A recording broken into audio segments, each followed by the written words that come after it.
These guys are ridiculous. These guys are ridiculous.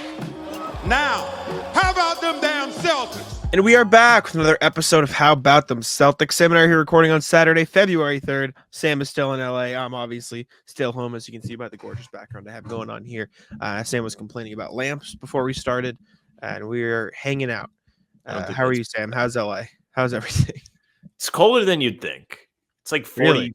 like 8 Oh, degrees. wow. Really? Yeah, it's nothing special. I packed all t-shirts and shorts, and turns out I'm going to be wearing the same 2 long sleeves because the sweatshirt I brought is a Celtics sweatshirt, and they embarrassed me, so I'm not going to enable that. Why? I didn't do it anyways. Own it.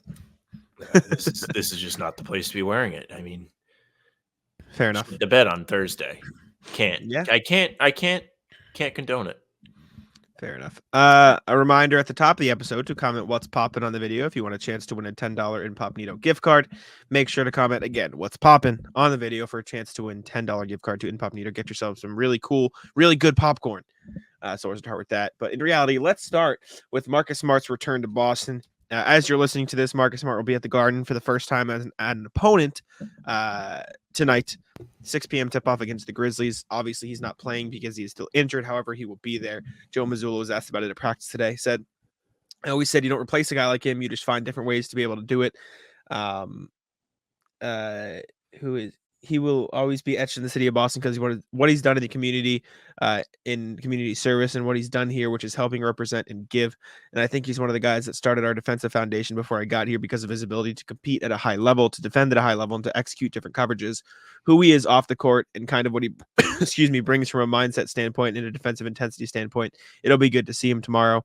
Also said, I think there'll be a little bit of extra emotion just because of how Smart's been able to impact the community and impact the Garden so many times. I don't know if his hand still hurts, but maybe he can dive on the floor for a loose ball and roll one out during a timeout.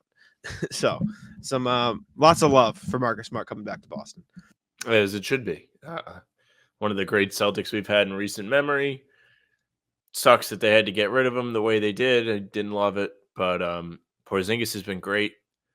So it makes you kind of forget, but still, I still think it was bad. Think they did him dirty, and I'll stand by it. Think he deserves to be a part of whatever they do success-wise. And, when he was here, he was great. He was someone you could always kind of trust to try. Not what you saw on Thursday.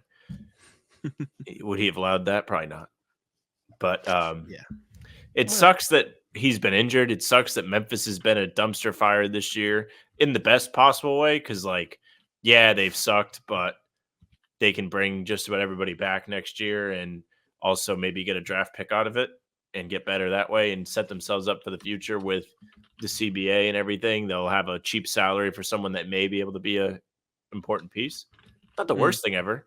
I'm excited to see the love he gets from the fan base tomorrow at the Garden. That's one of my favorite things about any player coming back. I love the video. I love the ovation. I'm all about it. So I've been looking forward to this one for a while. Gonna have to miss it for work. So who doesn't love that? It's tough.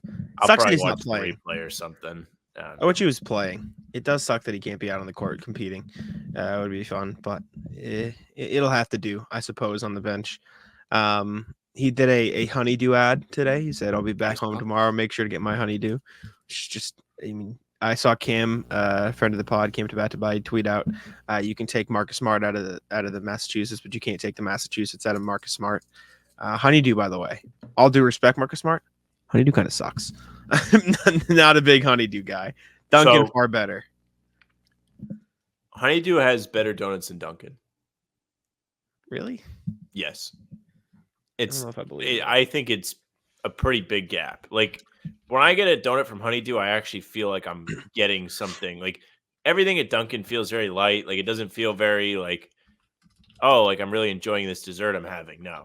When you go to Honeydew, treat yourself. Now I can say don't love the Honeydew sandwiches, don't love the coffee as much. But from a donut standpoint, superior. I don't know if I agree with that, but I don't like big, giant, thick, like bready donuts. I think that's bad. So maybe we I like a nice vanilla frosted donut. That's the gold standard. I like Dunkin's, although nothing comes close to what was the duck place we went to? Oh, Duck Donuts, that shit was Duck fire. Donuts. Yep, That's the best donut I've ever had. they make them Yeah. fresh right in front of you. They put the frosting on. It's still warm when you get it. We went in Vegas. I'm It was. I'm gonna have to Google donuts near me. I wonder if is Duck Donuts a chain or is it just in Vegas? I'm not sure. Time to pull it up. Dunkin' Duck closest. Duck Donuts is an American donut shop based in Pennsylvania. Really? There's no way. Is this the same Duck Donuts? No. Duck Donuts. Now we're getting off track. Sorry. Now we're. Yeah, I think it is. It's the same. Yeah, there's one in Vegas. It's based in Pennsylvania, I think. Anyway, sorry. We're off track. We'll get back on it. Marcus Smart back at the Garden tonight. Very exciting. Happy to see him back in the building. Again, sucks he didn't play. Sucks the way he went out. But again, like you mentioned, Kristaps Porzingis has been pretty good. Does that soften the blow knowing how impactful Kristaps has been, Sam, for you? Yeah, I'm a big fan of Kristaps. So I've gotten a player that I care about to at least half the degree. So I don't feel as bad, but I still think it's like kind of sucky. I don't know. It just feels like he deserved to be around. I know people in the comments here be like, shut up. He wasn't good, whatever. I don't know. It felt like he was a key piece of it. And when they got over the hump a couple years ago and finally got to the finals, it was really cool to see. What? Sorry. There's a Duck Donuts in Walpole, which is 20 minutes from me. Oh. Oh, I'm getting fat. We're back. That's so Chick-fil-A has fire. Oh my perished. God. Wow. That's all time. I didn't know that. No, yeah, I get it. I understand why it would be like easy to feel that way. For me though, it's just like it's the business. It sucks, but like we talked about when Brad Stevens was getting hired as GM, like is he gonna be too close to actually make impactful trades with these players to improve the team? No. That's what happened, and that's exactly how it went down. It sucked to see Marcus go out like that, but it objectively improved the team. So it is what it is. Happy he'll be back in the building. Maybe there's a return to Boston down the line somewhere. I don't know. We'll see what happens. It's felt like anytime he's talked about it, he's been like, yeah, maybe I'll come back. I would love it. I'd love it. Seems like a place he wants to be. I mean, he spent a lot of time here. He loved to hear the fan base gets along with him for the most part, the ones that watch the games at least. And he was well respected by a lot.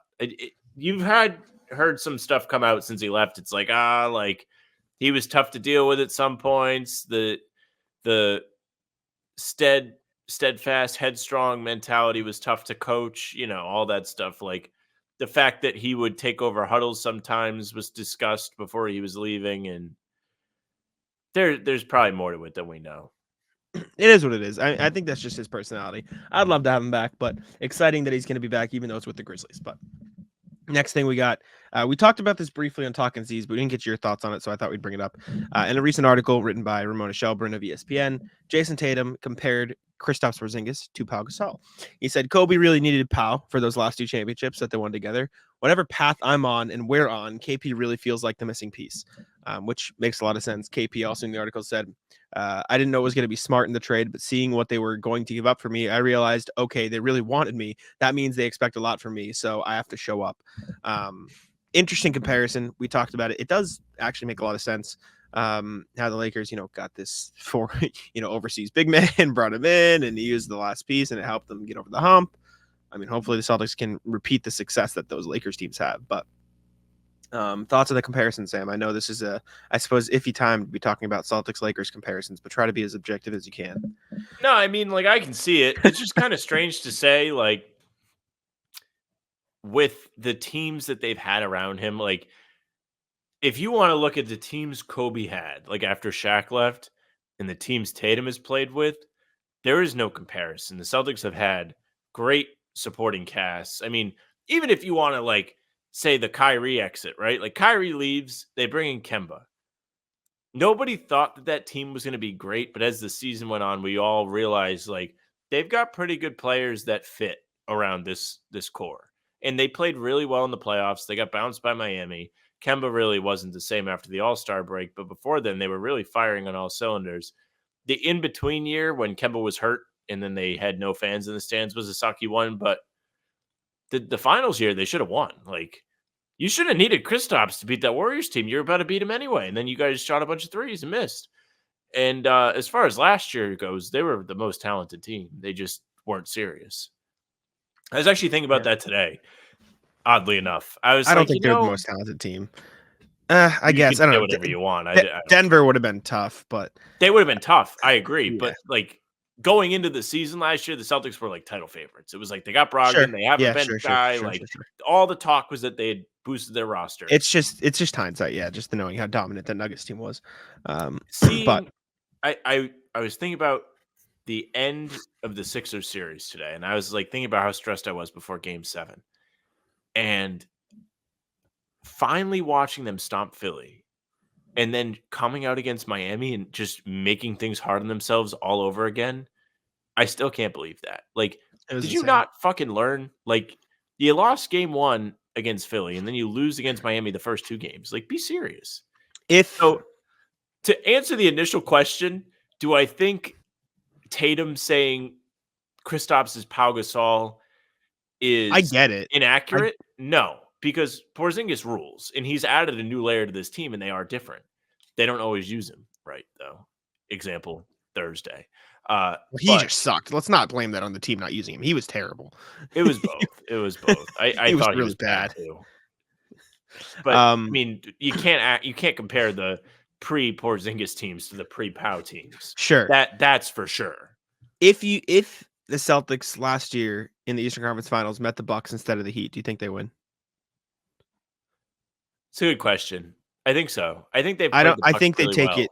I think they take it more seriously. As much as that's not an excuse, obviously, it's like the exact opposite. It is like, what the fuck are you doing? But like, I do feel like they would have taken the series more seriously, or as seriously as they needed to, if they had seen Giannis and Drew Holiday in front of them, and Chris Middleton, obviously. But I think he was hurt throughout that postseason. But the Celtics played none of their competition in the playoffs. Yeah, exactly. They did the impossible. Exactly. Anyways, Tatum said that. Thought we'd bring it up.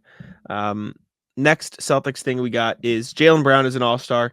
Obviously, just some news that we haven't covered yet. Jaylen Brown made the all-star reserves. The NBA announced their all-star reserves. I suppose we can talk about those here briefly, just since there's some Celtics tie-in to it. Excuse me. Let me pull it up. So Eastern Conference, Jaylen Brown, Bam Adebayo, Paolo Banchero, Julius Randle, Jalen Brunson, Tyrese Maxey, Donovan Mitchell. I have no problem with it. I know you'd probably say Julius Randle needs to go out. I get why he is an all-star, though. He's putting up good numbers, been great lately. The team is on fire. I have no real qualms with the Eastern Conference All-Stars. So good for Jalen. Good for that. It is what it is. Sure. I mean, I don't really care about all this. It's tough. I think Randall's not good. I stand by that. I think Porzingis is better. I think Porzingis has missed a lot of time, which is fair to keep him off. He's missed how many games? 13, 14, 15? Maybe? I don't know. I think off the top of my 16? head. I have no idea. He's played in 35. 35, they're what? 37 and 12. So he's missed 14. Roughly. Randall's played in 46. So, yeah, the durability is important. I mean, he's out now, but now that's what I was going to say. The Celtics tie-in is Randall and Embiid, which we'll get to later, likely won't be playing in the All-Star game. So that leaves 2 spots, with the most likely candidates probably being Jimmy Butler, Trae Young, Derek White, Kristaps Porzingis. I would argue that those are the most likely candidates. I saw Miles Turner thrown in somewhere too, but that felt like the clown meme with like the guy in the line of snipers with the clown. And Miles Turner is having a fine season, but like not over those guys. So I think one other Celtic has a good chance to get in. I don't know if both will. I think it'd be really cool if both would, but I feel like Trae Young is almost a lock to be in one of those. I mean, yeah, because LeBron was crying. He's too popular. I didn't even see that. He's too popular. He's having too good of a season. I think he should be in.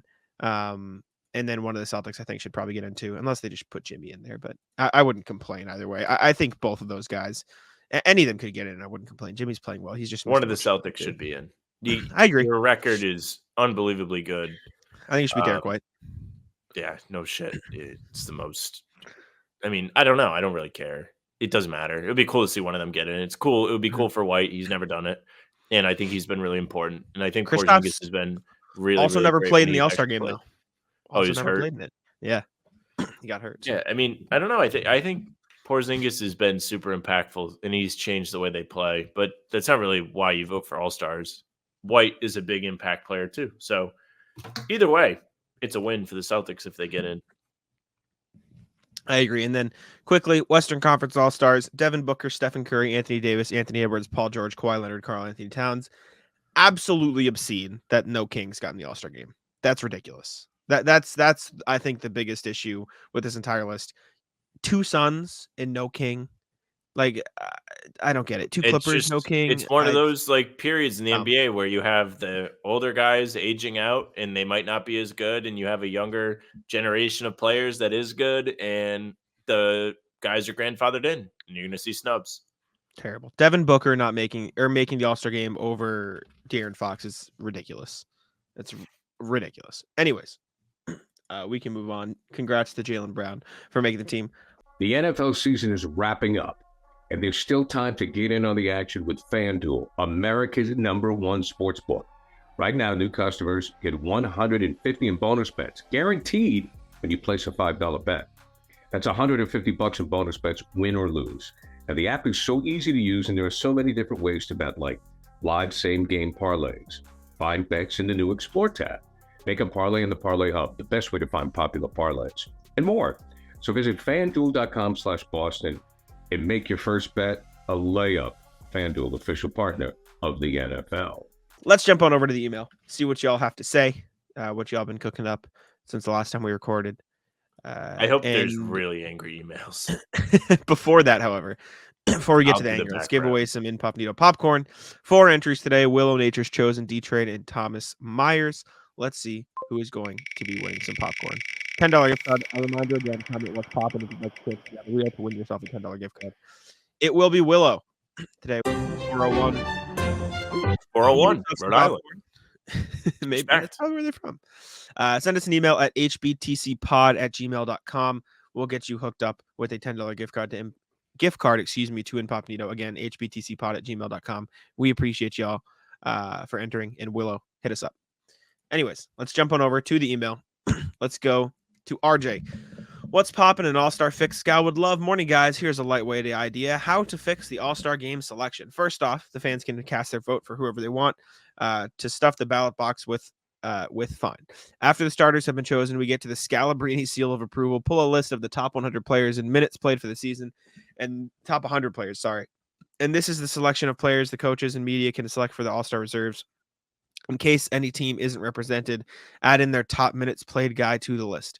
This gives you a pretty good assortment of varied talents to pick from.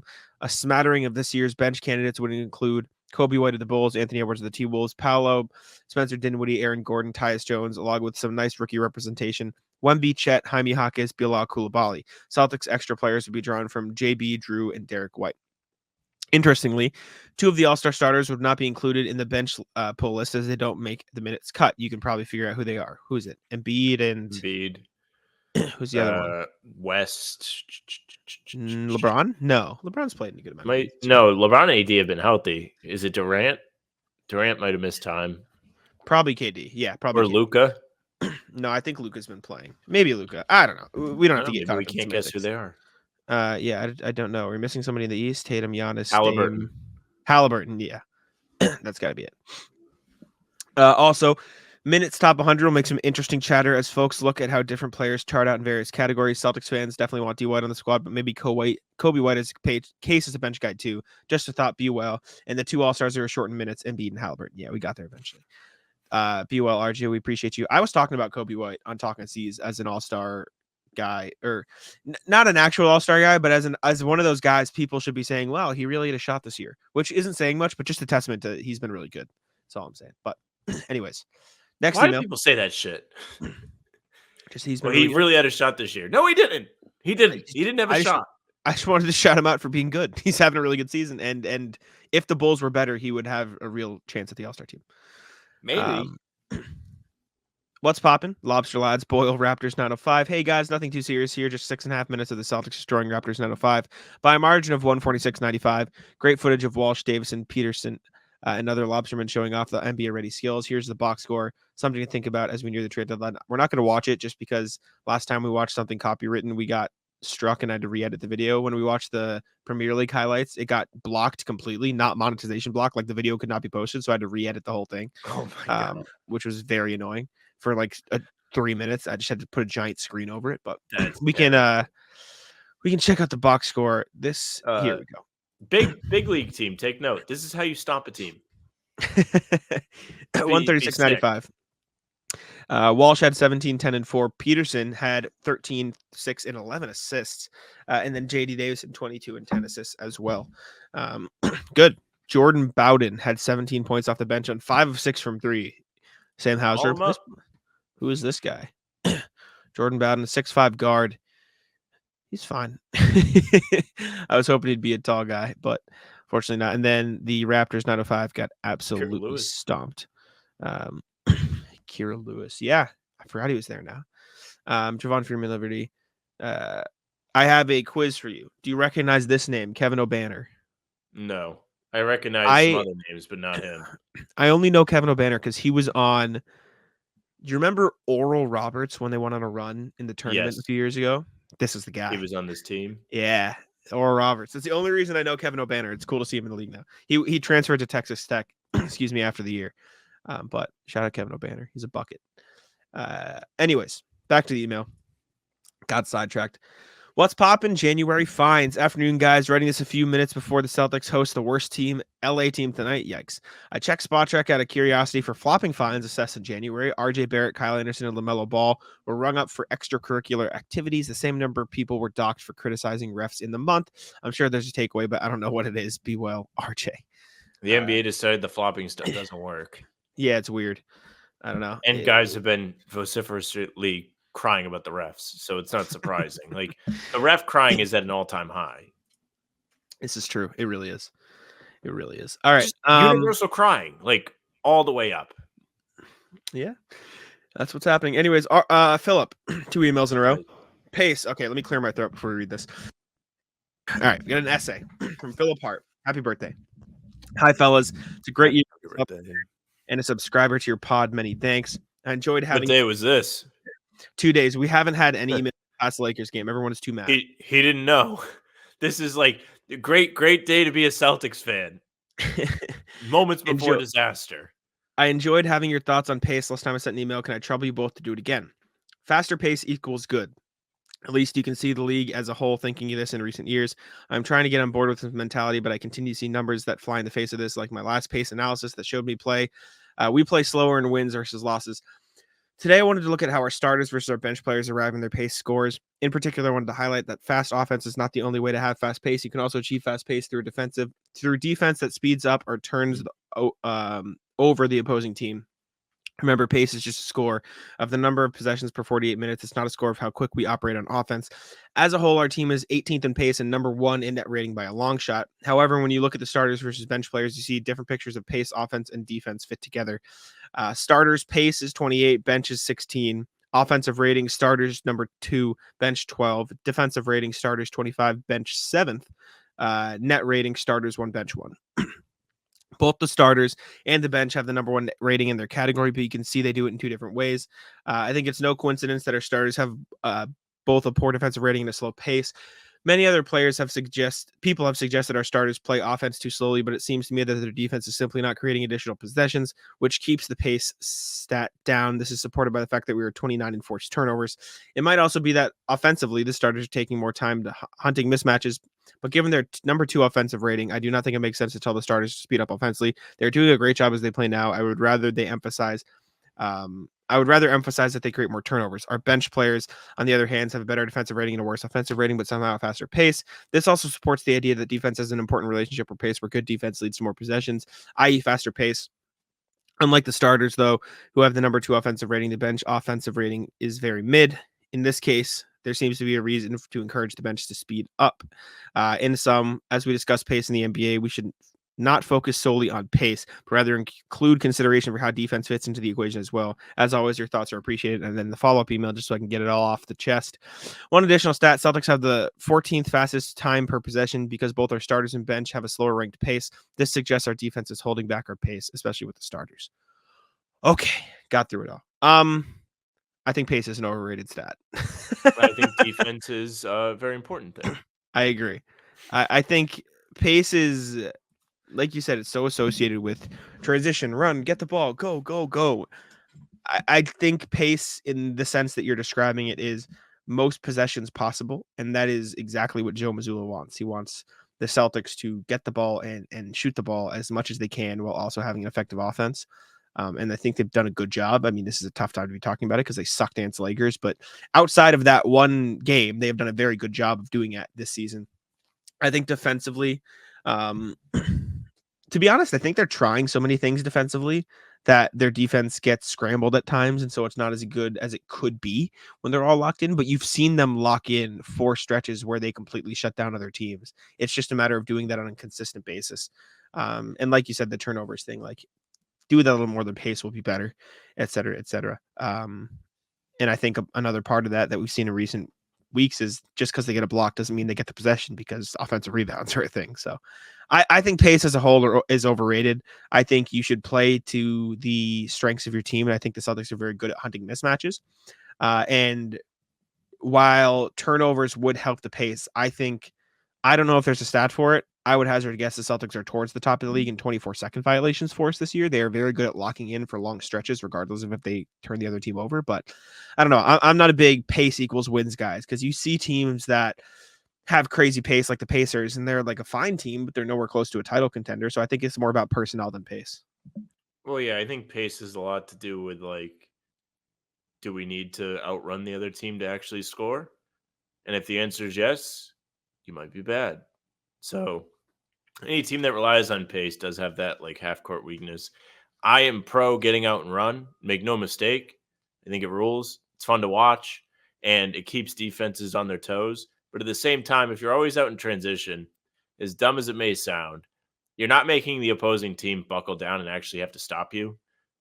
They're just either getting scored on in like 3 seconds or they're getting lucky and you're missing whatever shot you get in transition and they didn't have to do any work to prevent that.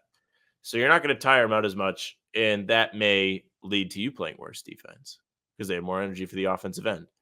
I think there's a lot that goes into this, but the number one takeaway is play defense. Just do that. You know why? Because you can always control that. And for what it's worth, top pace teams: Wizards, Pacers, Bucks, Hawks, Spurs, Lakers, Pistons, Thunder, Mavericks. That's what 3 playoff teams in there. Lowest pace teams: Bulls, Nuggets, Heat, Knicks, Timberwolves, Clippers, Suns, Nets, Cavs, Timberwolves, Magic. So a lot more great teams in the low pace category than the high pace. So I don't know. I think pace is an overrated stat. I think you need to look at effectiveness in each possession, regardless of pace. And then the pace to will take come. it back to Thursday, like the Celtics lost that game because they didn't play defense. Mm-hmm. I mean, their offense was putrid, but they got beat because they weren't getting back. There were 3 possessions in a row where the Lakers just got out, sprinted, and got free baskets after the Celtics were putting the pressure on. That's where you can win a game. And then they turned the ball over and let the Pacers have a million easy I mean, like there was a zillion things wrong in that game, but where they were still in the game despite being the absolute worst, they just took it to another level by being like, you know what, we're just not going to get back. Free layups for all. It's bad, very bad. Anyways, all right, let's move on over to the NBA section. Let's see what's cooking over there. Let's check the standings, see who's going up, see who's going down. Obviously, Celtics lost their last game. They are now 7-3 in their last 10, which feels bad. But Bucks are 6-4, so at least they're helping the Celtics out. They've lost 2 in a row. Doc Rivers era, not off to a great start. Off to a terrible start. Yeah, Knicks are surging. Have they won yet? I don't know. You're asking because they were 0-2. Did they win and then lose another 2 in a row? They lost to Denver, lost to Portland. Oh, they just haven't played a lot. They must be playing today. They are playing today, yes. Yeah. So Knicks have won 9 in a row. They're surging up the standings. Still 5 games behind the Celtics. So for anyone feeling super, super bad about that Lakers loss, if you want to take a grand picture scheme of things, they are built themselves a nice cushion. So they need to get their head out of their ass and keep it that way. But Knicks have won 9 in a row. Cavs have won 4 in a row. Sixers won their last one, but they're 6-4 in their last 10. Pacers 4-6 in the last 10 with 3 losses in a row. Not great. They brought Halliburton off the bench last night. I don't know if you saw that. What? Why? For the minutes restriction? Yeah, they wanted to save his minutes for the fourth quarter. They're handling it so stupid. It's very weird. Either just play him or don't. I know they have the new games played thing, but like, I don't know, just be serious. 22-minute restriction is what he's on right now to save the hammy. And at first they were playing him a lot in the first half, then not playing him in the fourth, and then they wanted to save him for the fourth. Yeah, and then they wanted to save him for the fourth, and then it collapsed. So there's that. Pacers, like I said, lost 3. Heat and Magic have both won 2 in a row, but Heat are 3-7 in the last 10. Magic are 5-5. Neither very good. Hawks are sneaky 6-4 in their last 10. They have found themselves back in the play-in picture, leapfrogging or staying ahead, I should say, of the Nets and the Raptors, who are both kind of shit right now. Pistons, Wizards back to their losing ways, as are the Hornets, who have lost 6 in a row and are still very bad. Pistons handshake Heat 3-7. Although I will say I saw a stat on Twitter today that the Pistons offense has actually been like good in the last 5 or so games. And it's been largely because of Gallo and Muscala. Like their spacing is actually really helping the Pistons. Yeah, they have the 13th best offense in the last 5 games, which sounds like nothing, but like Pistons are terrible. So that's really good.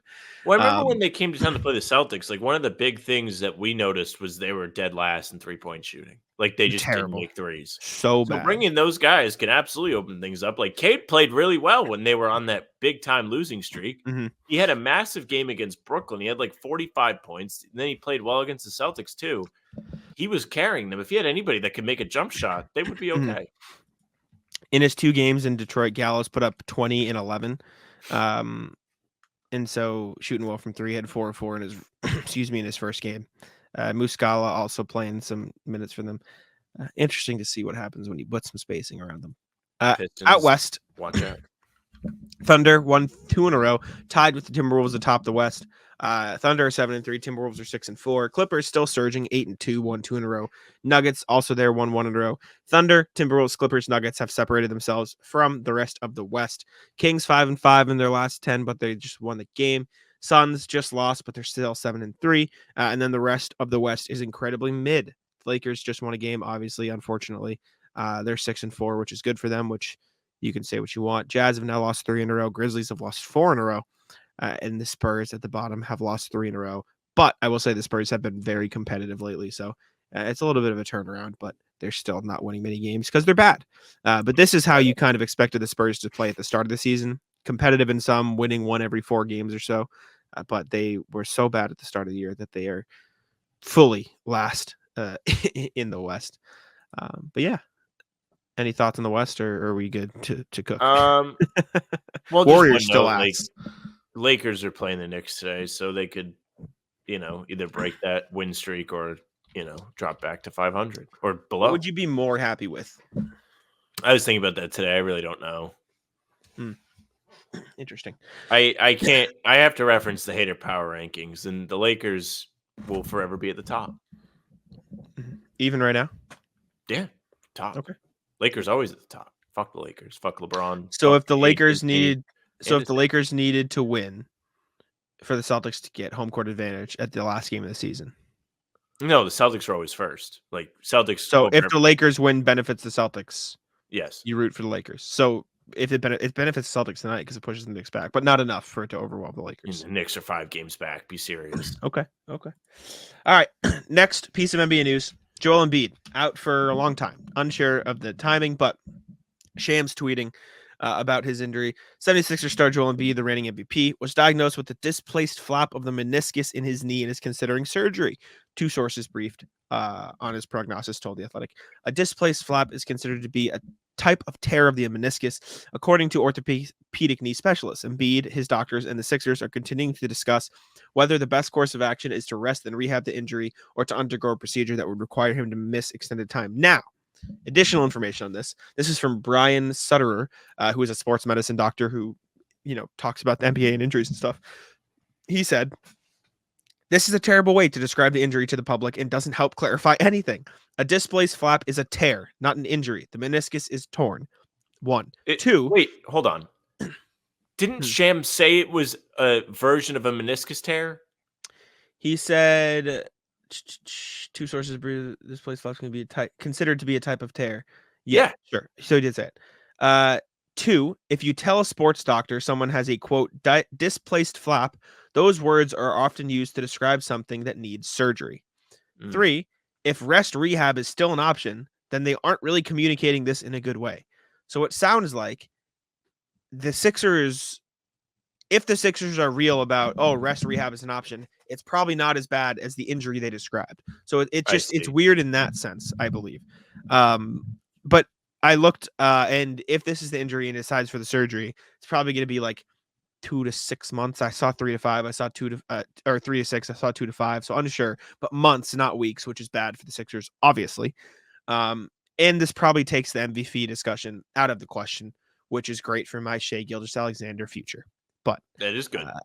Yeah, good for you. How much did you bet to win what? I think it's 10 to win 70. So okay, not bad. Cooking a little. $70 you didn't have before. Exactly. Embiid out though, basically, is what we're rocking with here. I mean, that sucks. Philly was playing really well, especially to start the season. Maxi's been great, and to lose Embiid has to kill that fan base because they probably felt like they had a real shot this year. I thought they were better than they were last year at the very least, and I was like, oh man, like kind of hope they lose before they play the Celtics. But if Embiid's out, I don't really know how much it matters or where they're even going to end up in the playoff standings. Sucks for him, man. He could just not stay healthy. Can't. No, it's brutal. You do feel bad. And I like him. Sucks. I like Embiid too. He's good. It is good for the Celtics for All-Stars though, because they'll probably get an extra one potentially. Jaylen Brown also probably going to start the All-Star game because of this. Not after Thursday. He's not on my watch. But they're going to be without Embiid for a while. And we'll see what happens from there. Speaking of season-ending injuries, Zach LaVine out for the season, injured his foot in a game against the Raptors, I believe, or not foot. Bad. I forget what it is. But team announced that Zach LaVine is set to undergo surgery on his right foot. That will be out. So he will be out 4 to 6 months. He is set to have surgery next week. He said, "You want to trade me to Detroit? I'm not playing. Sorry, brothers." Weird. I love this. Weird time. Weird this everything. Is the greatest. LaVine's season is over. Probably. I didn't even think until I sent you the tweet about they found a trade partner that he doesn't like thing. Yeah. I was just like, damn, like nobody wants to trade for him and he's not going to play for Chicago. So he said, I'll just get surgery. Imagine that. Like, you're just like, yeah, all right, whatever. I'll have surgery. Don't really need it, but why not? Fuck it. So now you like can't do anything for 4 to 6 months. That sucks. I hate that. Yeah, that is why I don't believe it's completely true, because even before the, Piston stuff rumors, there were rumblings that like he'll probably just stay with the Bulls because the market's not there for him. Yeah, so he could have just came back and played. So that's why I don't think this is totally like don't trade me like I'm hurt. I do think he is injured. I know you do because you're a piece of shit. I just don't think he wants to go to Chicago either. Like I don't think they want him. He doesn't want to be there. So he's just like, fine, I'll just fucking tear my foot apart. I don't know. Maybe. He's just at home like hitting his foot with a hammer. He's like, they won't let him fake it. Yeah, it does suck regardless. There were stuff I read from it that they said like there's still pain there, like there's still like weird stuff going on. Like it's not fully like he should be better by now, but it's not. Something's not right. So it sounds like they kind of knew that something was off. But anyways, yeah, LaVine out for the season. You're not going to see him on the court again this year. Him and Lonzo handshake, not playing for the Bulls. I have to feel really bad for all the really like big Zach LaVine fans that bought tickets to see him play in their home city. Like like 2 people on the planet are devastated. Sucks for them. But speaking of trade rumors, there was a trade that we talked about briefly in pregame. Steven Adams. Speaking of injured guys. This is true. Steven Adams traded for Victor Oladipo in 3 seconds. Adam joins the Rockets. Oladipo joins the Grizzlies, but neither is going to be on the court this season. Both are injured, out for the season. Well, Oladipo technically not, but he's out for the season. He was on the Steven court. Adams. Garden. Yeah. Yes. Steven Adams is going to be in Houston. They brought him in to back up Alper and Şengün next year. Victor Oladipo was effectively just matching salary in the deal. But I like the trade for both teams. The Grizzlies clear up some cap space to do some work later in next. And I really like Steven Adams for Houston. Like they're trying to be good, and he's a good player. Like that'll be fun next season. So, I agree. Good for them. And Houston was trying to kind of get like a don't fuck with us guy. And it was rumored to be Draymond over the summer, and it didn't happen.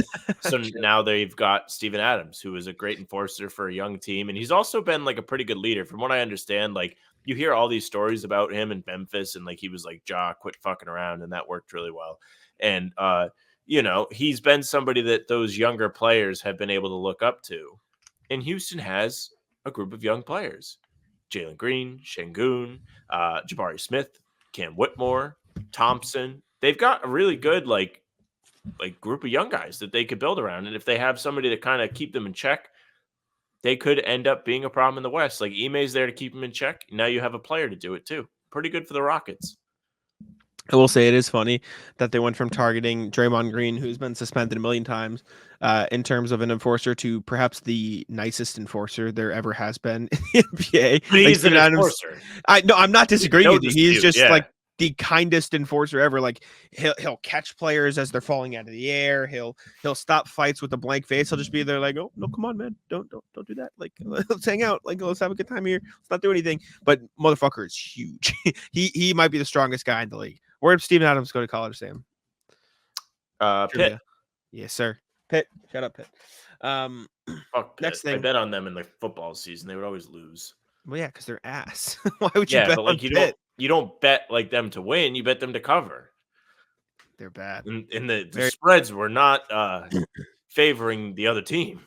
Exactly. That's why you don't bet on them. Orlando Magic. Next thing, looking at point guards. This report, Orlando Magic, comes from Matt Moore of the Action Network. Chris Paul and Kyle Lowry are the latest options the Magic have, quote, kicked around. Honestly, really like both of those for the Orlando Magic. Both those options would be cool. I know Lowry, the whole thing is like, oh, he sucks now. He's awful. He's not what he once was. He was fine. He's fine this year. He's averaging 8, 3.5, and 4 on 43-38 splits. Like he'd be a fine backup point guard, even if they wanted to roll him as a starter from time to time. And at the very least, a good veteran presence for that Magic team. And Chris Paul, should he get traded and bought out, would be fine. And even if they wanted to trade for a couple of years of Chris Paul on that salary, they could do it. So I don't hate it. Either of those Chris options. Paul is the real prize there because he can still play a little bit, and I think he would be a decent guy to put with the younger team. Like you saw the OKC year where it was like him, Shea, Lou Dort, and they almost went to the second round of the playoffs. Like they're not bad. He's not a bad leader.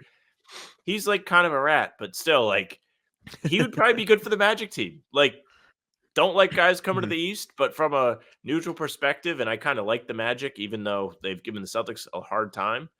It'd be fun. Like that's cool, man. Bring him in. Mm-hmm. He would be great. You could do Gary Harris, John Isaac in a couple seconds for Chris Paul. Isn't John Isaac playing again? He is, yeah. He's playing like he's good fine. Defense. He's one of the better defenders in the league, but in terms of a need for that team, like Chris Paul is so much more of a glaring need. So it would be kind of worth it for them to make the trade. Put it this way. I had some options with the Warriors either. No, I had some options for in the trade finder. I just did. The other one was Markelle Fultz, and I feel like they'd rather keep him around than John Isaac. I'll put it that way. But excuse me. I feel like Fultz is like really not a need if you're going to go get Chris Paul because you have Anthony Black. Well, that's also true, actually. Yeah. Okay. Yeah, I can buy that. So then let me see if that you have Suggs to help fill out the backcourt in the starting lineup. And Cole Anthony. Yeah, they have a zillion guards.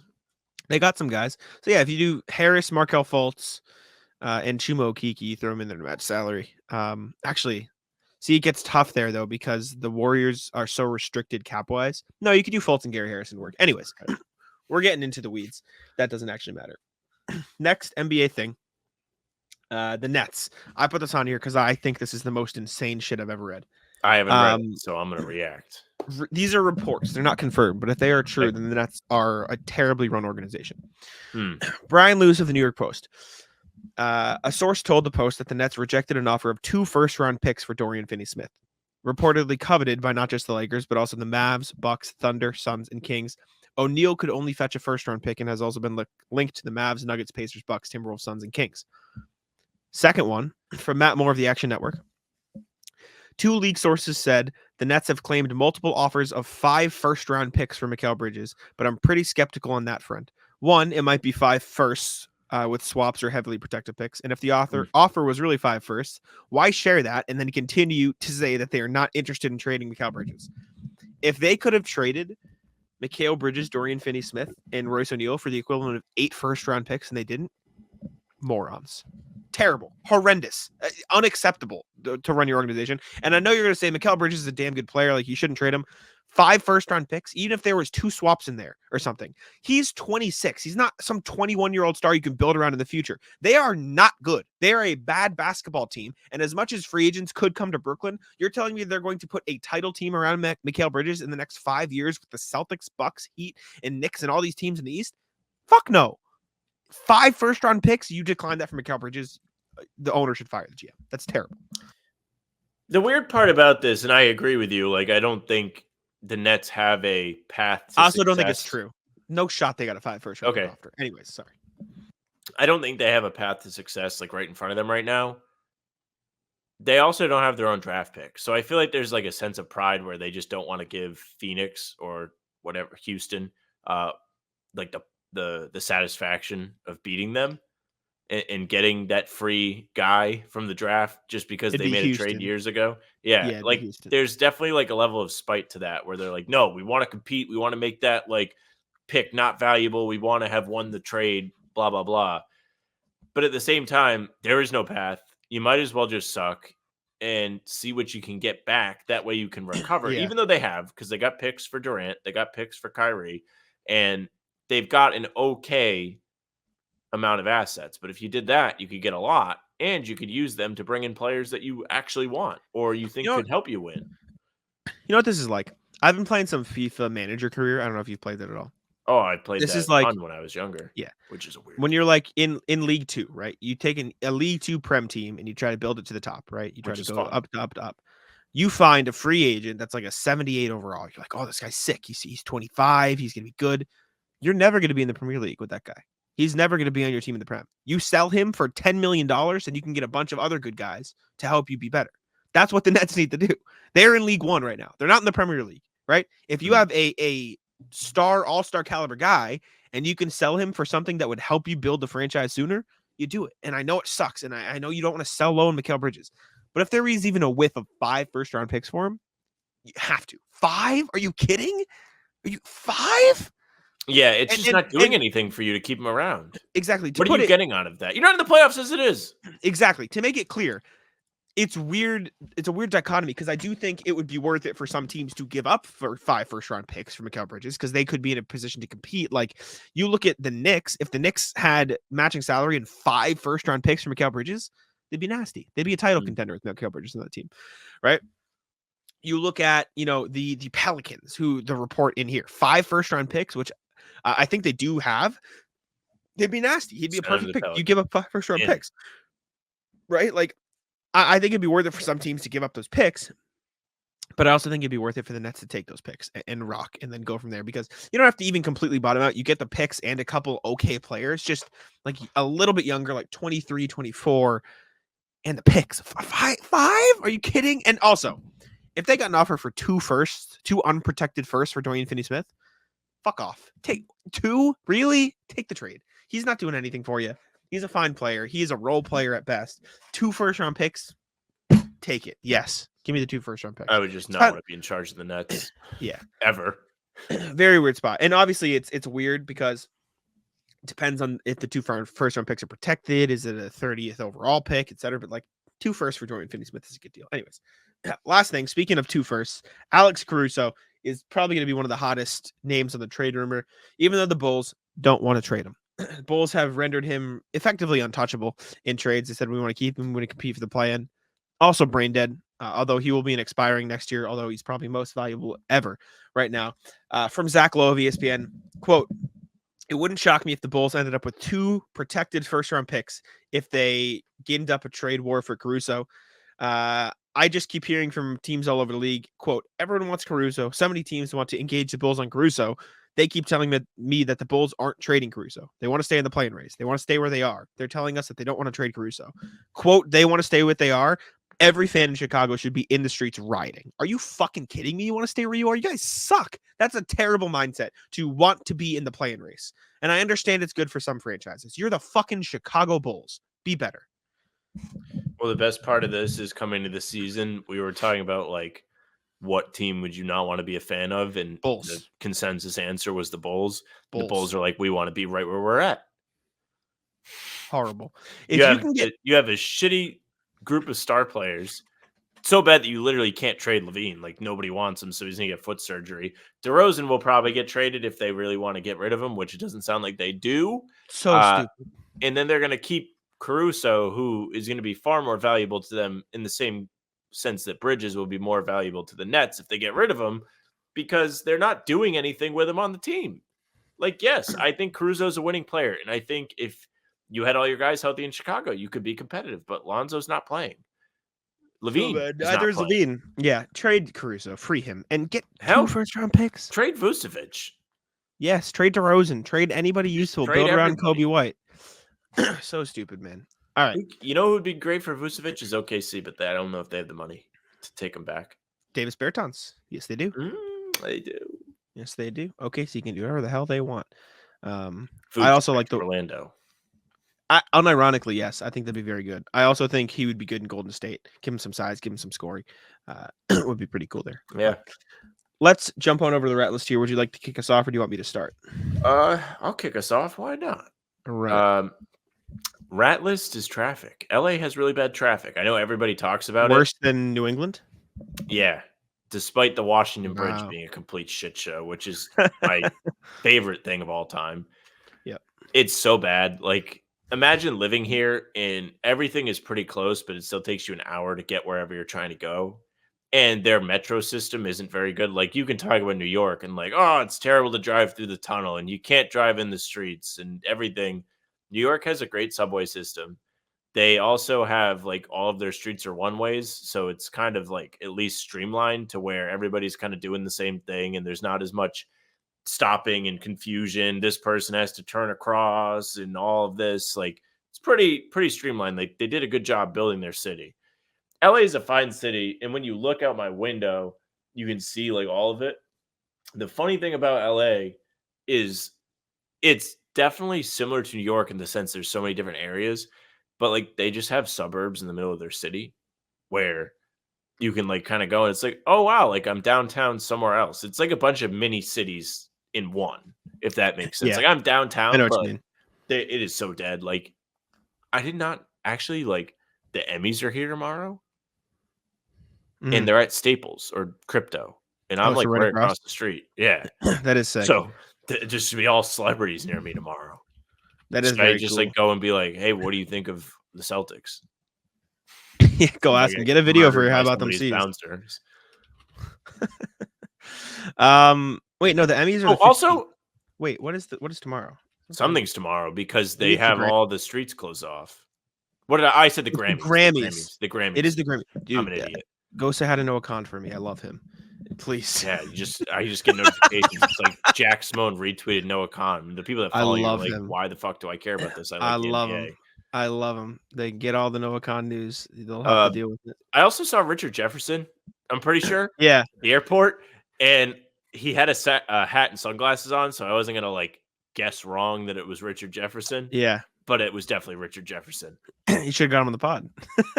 Be like, what do you think of the Celtics? He'd be like, well, I think they're gonna beat the Lakers today, and I'd be like, me too. And then Yes. we both would have been wrong. If you knew he was definitely Richard Jefferson, was there any chance you would have like gone up to him and hey, come on the podcast? Probably would have like nodded at him. Yeah. I always think about that. Like, if I'm gonna run into a celebrity, how would I handle it? And I'd probably Mhm. thank them for whatever I like that they do, and that's it. Because I wouldn't want to be like a picture guy. I'd be like, hey, thanks for like, making Exactly. me laugh or whatever. But, like, The only Richard Jefferson, celebrity- like, never played on my team, so I'd just be like, hey, like I like you on the Reddick pod when you go on. The only person I'd ask for a photo is Noah Noah Khan. Khan. That's it. Dude, I'd love him so probably much. I wouldn't ask Donald Glover for a picture because I think he would say no. But That's a I would great like a one, picture though. of Donald Glover. I love him. Have you seen the ads for his new TV show? Yeah, The they're Smiths? literally everywhere. Like across the street, I can go and look at Donald Glover. Just look at him. I don't often like get excited and want to watch shows. I want to watch that show. It looks really good. I'm very excited. And I Probably just watch like it. Donald Glover. I just don't have show time at this time of year. Yes. Haha, get it? Isn't it? No, it's on Prime. Oh fuck, that would have been sick though. You know what Rat list rules is? Go ahead. Yeah, I can talk more about like the trip, whatever. Rat list the 99. So I went there today with my family. We got food and I got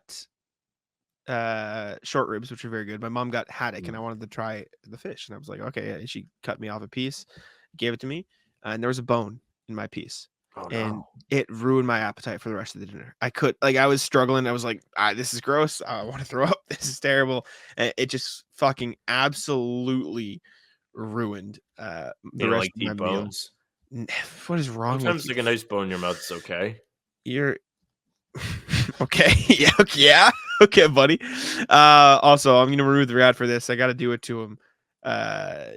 This is just all time. My siblings Oh, I like matching matching by accident is fucking phenomenal. Just the I had pants to being roast the them. exact same color is Yeah. hilarious. Well, she is going to work, so these are her like scrubs because she's working as a I nurse. see. Henry Yeah. just decided to rock the red pants, so this was all time when I. I like noticed the it. red pants. I have the Fine. red pants. I know you wore him to the garden the other day, I look sick. but I had to let him know. I had to roast him on the internet. So Speaking of roasting, I've been getting roasted by the fucking hills, dude. I've been running here, and I love running when I'm on vacation or away because it's you not were in really Vegas, hard. right? Yeah, I did. I ran down the strip, and you can like look around. Like you don't really feel like you're out there like working out. You're just kind of looking around and like exploring. So it's not as vigorous and exhausting. I'll tell you a little something about fucking the hills. Exhausting. I believe it. I was like, I went out yesterday for the first time, so I didn't really know what I was getting into. And I went up and I was like, my GPS told me to go this way. This is where I have to run. It was brutal. I made it all the way. I was going to go to Dodger Stadium, and then I got over to that area where Dodger Stadium is, and I was like, oh, no. Why? Because there's mad hills. I couldn't even see like the top. I was like, no thanks. I'm too far into my run right now to do a hill. And then coming back down isn't all that fun either. So the hills have been absolutely brutal. Rat list my Chick-fil-A obsession. One, because I have to wake up tomorrow knowing I can't get Chick-fil-A. It's a catastrophe. And two, because I am Rat list should be religion then. I am currently trying to stack up enough Chick-fil-A sauces to where you can see it in my camera.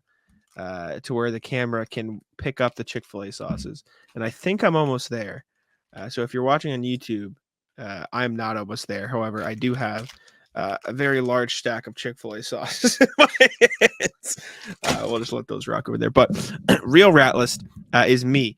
Because I played ball the other day and I couldn't fucking make a shot. That's I right. was In front of the so media. mad. It was so bad. I Any played pretty notable well. individuals there besides Trevor Bobby? Haas. Trevor Haas was there. Kari Thompson. Trevor Haas, Steph Curry, bucket. He is off the ball moving. He had a rough shooting day, but he drained shit from everywhere. Christian, who's on the PR team of the Celtics, he was there. Some other guys, no one you would know. Jay King was going to go, but he couldn't make it. But I played well. I got a bunch of blocks. I got some rebounds. I was making my floaters for the most part. So I was getting inside and doing all right. Just couldn't make three. I shot like 1 for 10 on the day. It was terrible. It was awful. But I played okay. I am so out of shape though. I can't run for shit. It's so bad. I need to start going for walks. I need to start playing. It'll help you get endurance. I swear to God. I need to play more. I believe it, but I need to play ball more. I can't go get a ball again tomorrow on Sunday, and we don't have it next week. So because you get the disastrous. Game. Yeah, you disastrous. go to the game. Yeah, I'll be there tomorrow. Nice. Yeah, I won't be on pregame. Okay, that's fine. I'll be fine. And I'm gonna say I think you should go home before we record tomorrow.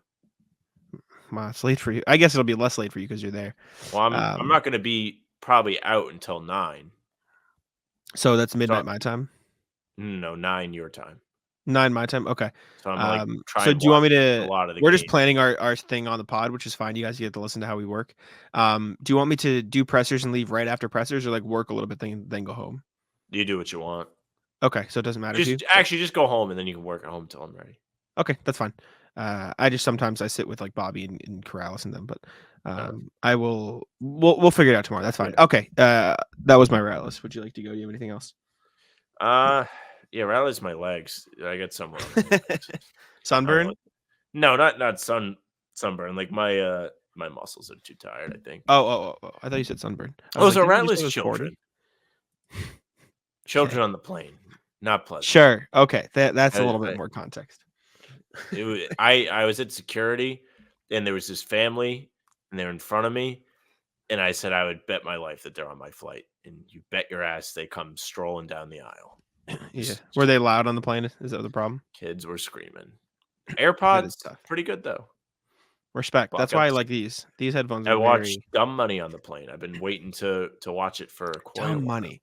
It's about is that the GameStop? GameStop. Yeah. Good movie. What the guys from Brockton? I meant to ask you about this. He's like from your area. Yeah. Oh, really? Yeah. Yeah. Oh, movie is shit. set in Brockton. That is very cool. I had no idea. Really? Yeah. Wow. Good movie. No, I had no idea. That is very sick. Oh my god. That is nuts. Yeah, that's literally right near me. That is crazy. Holy shit. Very cool. Last thing, unless do you have more? Nah, I got nothing. All right, last thing. This isn't really a rat list. It's just something interesting that I saw the other day, which I technically knew, but when presented this way, it's fucking insane. The Oklahoma City Thunder. This isn't really a rat list either. It's just a cool thing. The Oklahoma City Thunder turned Serge Ibaka into Shai Gilgeous-Alexander and 7 first-round picks. They traded Serge to Toronto. Ready? They traded to Orlando. Take a look. Ready? This is the trade. Orlando gets Serge Ibaka. Yep. OKC gets Oladipo, Sabonis, and Ilyasova. Yep, They so then trade them flipped for Paul George. Sabonis and Oladipo for Paul George straight up, and then they trade Paul George for that package with SGA and everything else, Gallinari and all those picks. And I'm gonna go check now to see what those picks turned into. But the fact that they got all of that for Serge Ibaka, who, I mean, I'm not going to act like Serge Ibaka wasn't a great player. He's a fine player. And at the time, this was a fine trade. They traded him at the right time. Yeah, that's insane. Well, he played well for the Raptors. Those draft picks, Gallinari, Shai Gilgeous-Alexander, the picks, Trey Mann, Jaylen Williams, the good Jaylen Williams was one of those Clippers picks. Jaime Jaquez was actually one of those Clippers picks, even though they traded the pick in some weird deal with the Heat that I don't get. And then they have 1, 2, 3, 4, or a lot of picks past that. But that's nuts. Serge Ibaka turned into Shai and all of the, like, I just thought that was crazy when it was presented that way, and I thought it was very cool. So, yeah, that's all I got. That's it. Thank you all for tuning in. We appreciate it very much. Make sure to subscribe to How About Them Celtics. We're cooking. I will say we had none of y'all watched the Marcus Smart video, which fair enough. There wasn't much news going on. Go However, we have yourselves. been the views and everything, the support has been very good lately. We appreciate it very much for you guys hanging out, tuning in, emailing, all that good stuff. Make sure to comment what's popping on the video for a chance to win a $10 gift card to Papnito. Leave us 5 stars on Apple and follow us on Spotify and Apple and a review, all that good stuff. We appreciate it. I'll let Sam take us out. Yes, thank you very much for listening or watching. If you're watching, make sure you subscribe to our YouTube channel, hit the notification bell so you don't miss any of our daily uploads. We're doing pods like these on Tuesday, Thursday, Sunday. It's Sunday when you listen to this. We're doing game recaps the nights after games where we don't do a pod. If there is a pod the next day, the recap will be a part of the pod. You can also find us doing Talking C's with Bobby Kravitsky. Those are typically Monday, Wednesday, Friday, unless there's a catastrophe where I'm busy or Bobby's busy or Jack's busy. That's the plan. You can also find the film breakdowns of rumor breakdowns. And also a half hour before each game, we're here live for pregame. It's fun. Come hang out. You can also find us on Spotify and Apple. Follow us there. You'll get the audio versions of the pods and game recaps right to your inbox. You can also leave a 5-star review and say something nice about the fellas. If you want, like Jack said, email us. hbtcpod@gmail.com is the way to do that. We'll read your emails on the show, give you some feedback. They can be quick. They can be long. You've seen examples of that today. You can find us on socials at How About Them C's, Twitter, Instagram, and TikTok. The Facebook is just the name of the podcast. Pregame is there. And on YouTube and on Twitter. Jack's Twitter is at Jackson NBA. Mine is at Sam LaFrance NBA. It's it for us.